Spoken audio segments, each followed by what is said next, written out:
O município de Varginha é um polo regional nas áreas de saúde, educação, indústria, comércio, entre outros setores da economia.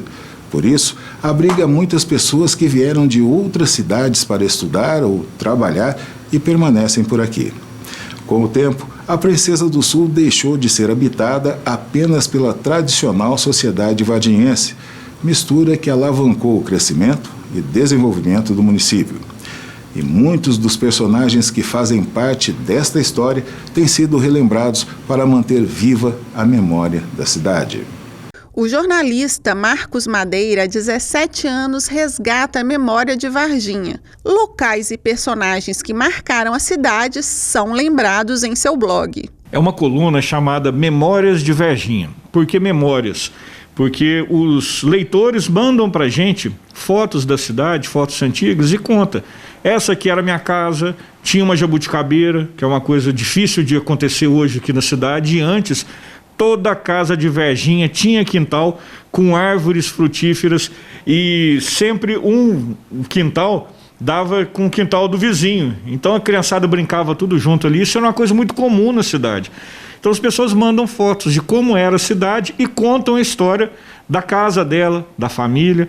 Isso daí a gente publica há 17 anos. São já 800 publicações que a gente tem tudo isso arquivado, registrado para a memória da cidade. As postagens acabam atraindo mais informações e lembranças da população, que, movidas pelo saudosismo, fazem relatos complementares das histórias ali registradas. Na Praça da Fonte tinha o Grill, tinha o Gallery, tinha o Shop Center em frente ao Marista, perto da TV Princesa. O pessoal tomava uma cervejinha e depois ia todo mundo lá para o mesmo lugar, que era a Boate Castelo. Era um dos lugares mais famosos da noite aqui no sul de Minas pelo formato do lugar, né? Um formato de um castelo. Aí me mandaram a foto, eu publiquei e deu uma repercussão muito grande, até porque as pessoas estavam perguntando a respeito de outros lugares. Começaram a lembrar de outras danceterias, Colômbia, Sherazade, Overnight, um monte de outros locais onde o povo ia aqui em Varginha, onde eram as baladas na cidade. Aí eu acabei entrevistando o dono do local. Ele disse que já tentou várias vezes reativar a boate, mas infelizmente isso não é possível mais, tem muitos vizinhos atualmente e existe também a questão da lei do silêncio, depois das 10 da noite não pode ter mais barulho.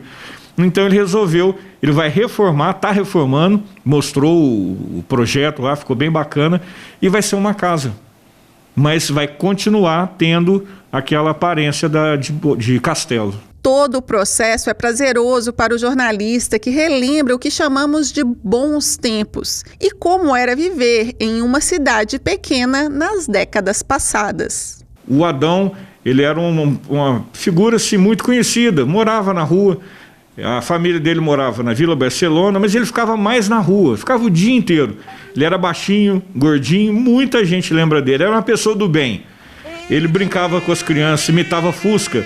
A hora que o pessoal ia atravessar a rua, ele imitava a buzina de Fusca, a criançada saía correndo achando que estava vindo o carro, imitava cachorro, ele tocava música com um pente e um papelzinho, aí ele soprava, tocava música famosa, e era uma pessoa muito querida na cidade, nunca fez mal para ninguém, vivia de bico.